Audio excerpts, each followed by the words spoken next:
The real reason why Bitboy and George get it wrong so often. Let's talk about it.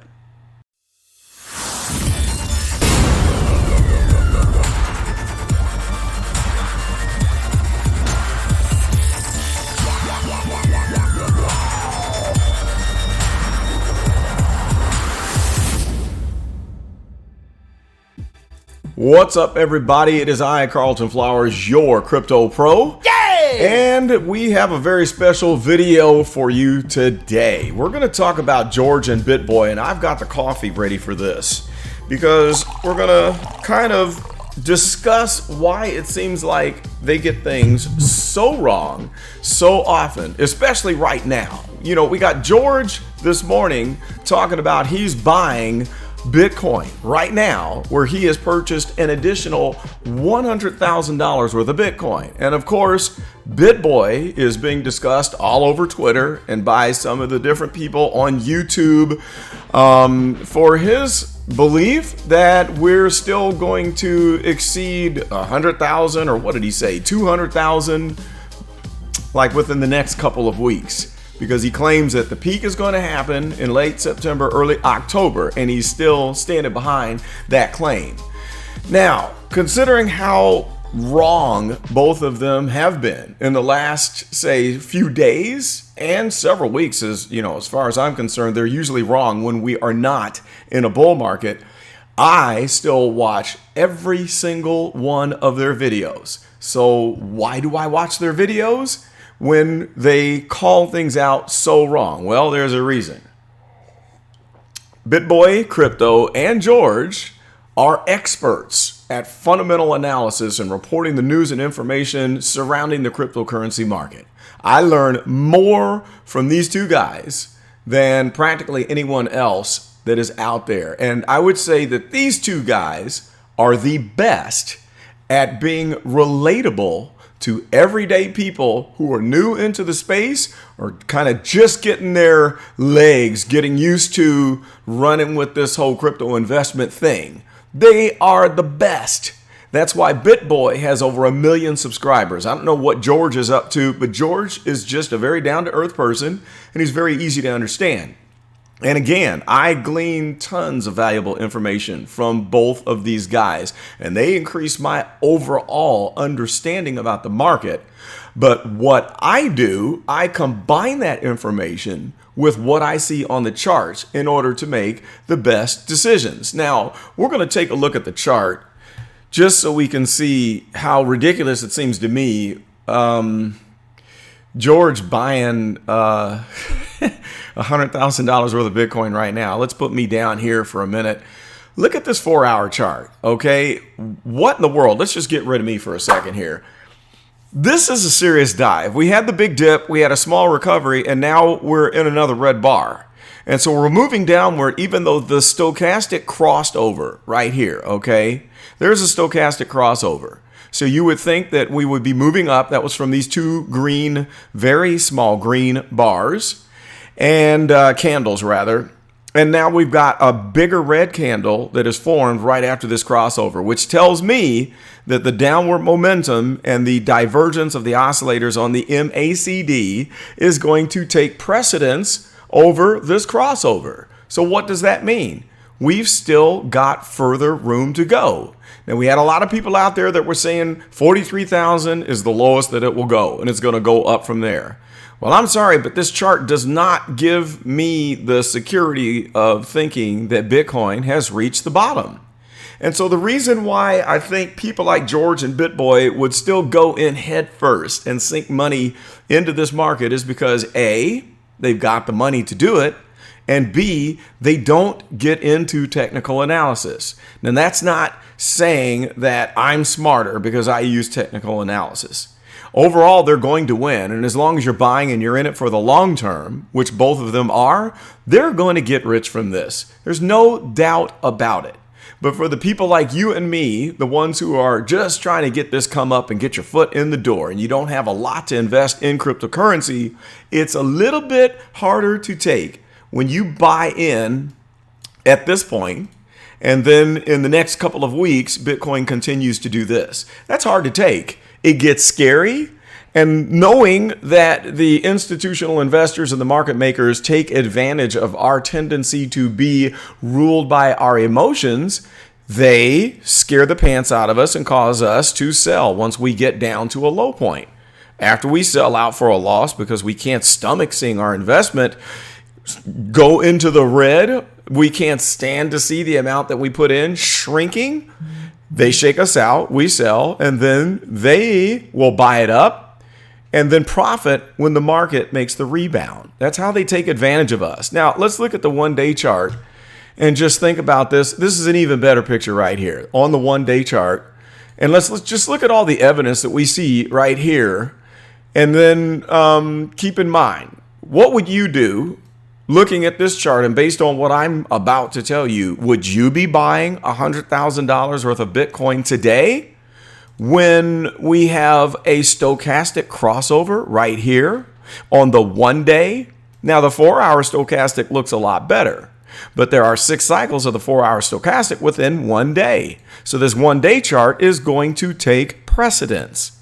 In other words, let me explain it to you really simple. On the 4-hour chart, we can have a cycle where, let's say we've got 1 day between this point here and this point here. Let's say that's a 1 day stochastic cycle. Here's what the 4-hour is doing between that time. It's moving up and it's moving down.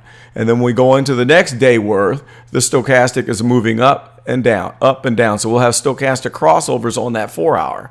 But the overall is sandwiched within this 1 day stochastic that is giving us a more macro view of where the momentum is headed.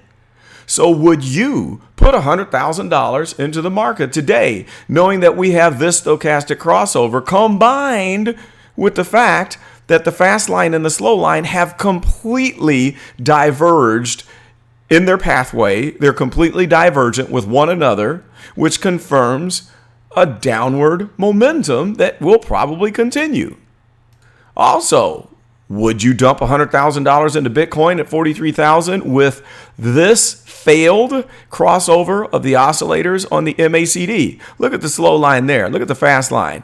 It just touched and then moved away, which tells me we have continued momentum. This momentum is continuing.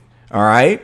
And that means that the stochastic cycle here, or rather the oscillators on the MACD, are going to take a pathway something like this. So overall, when we started right here, we had our classic divergence of the MACD oscillators from the price action up above. MACD was doing this, price was doing that. That was a sign. That means that we could probably have a drop because the oscillators were divergent from what was happening in the price action. And what did we get? We got that drop. All right, so then we had another divergence where price was going down and the oscillator was moving up. What happened to price? You guessed it, it shot up. So now we have price moving down and we have the MACD oscillators also moving down and the stochastic crossed over and pointing down. That's 3 things that all agree, if you ask me. Plus, we have this declining overall volume. Look at volume just edging down, getting smaller and smaller. When volume goes down, price is weak and will continue to drop when we're in a downtrend. Now, let me ask you this last question. Would you put $100,000 into Bitcoin today, knowing that we are trading below this big fat volume node at 49, knowing that the point of control is down here at 33,000?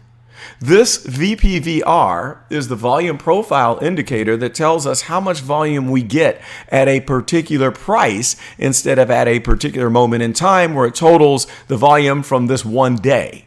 So that means that this 33,000 is a price level that gets a lot of action.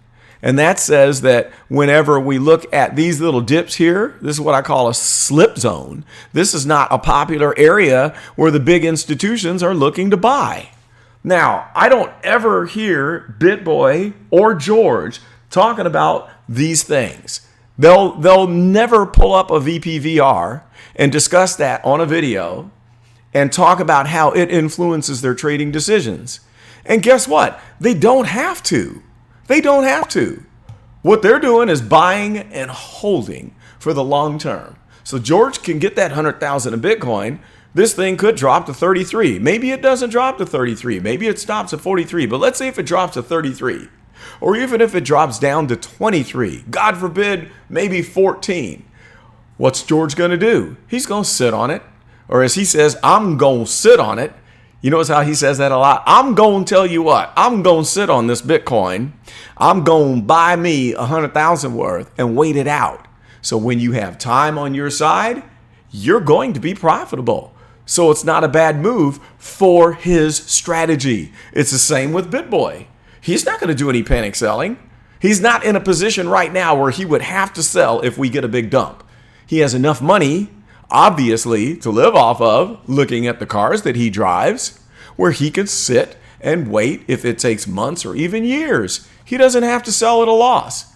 Now, the regular people like you and I, who are spending money that we really can't afford to lose, or maybe it's not really in the budget, if you get a big dip, you're going to think, oh man, I better sell it now because if something comes up and I need this money to pay the bills, I don't have it. Or you could be like the individual who might buy it at 43,000.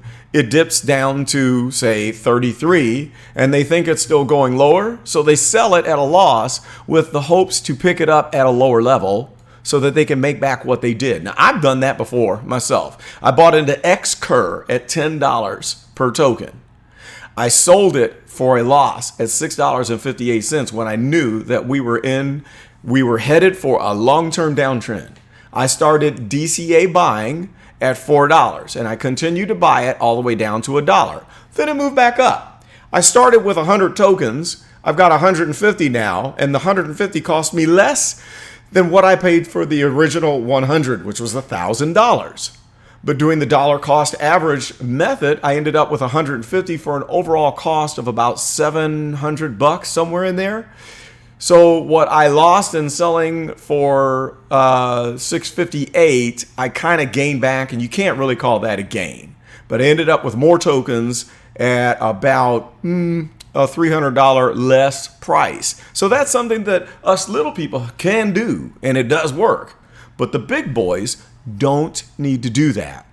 So anyway, that's kind of all I wanted to point out here on this chart. I'd love to hear your comments. What do you think about this? What would be your answer to my questions of buying at 43,000 today? I'd love to hear about it. And also, what are your thoughts about Bitboy Crypto and George? Do you watch George? We're all George. Do you watch Bitboy Crypto? I want to know. Some people have strong opinions against Bitboy Crypto, but again, I listen to every one of his videos, no matter how ridiculous they are, because I'm going to glean one small bit of information that's going to be really good. And I have to admit, you have to admit, rather, when he has his panel discussions, they're always top rate, and we get a balanced view, bearish, bullish, whatever. Even if they disagree with him, he's bringing people in that share a different point of view, and you can really learn a lot from that. Well, that's all I got for now. Let's chat it up. Tell me if one of the two of these are your favorite or what your opinions are of both. And we will see you next time as we keep you updated on Bitcoin and the price action.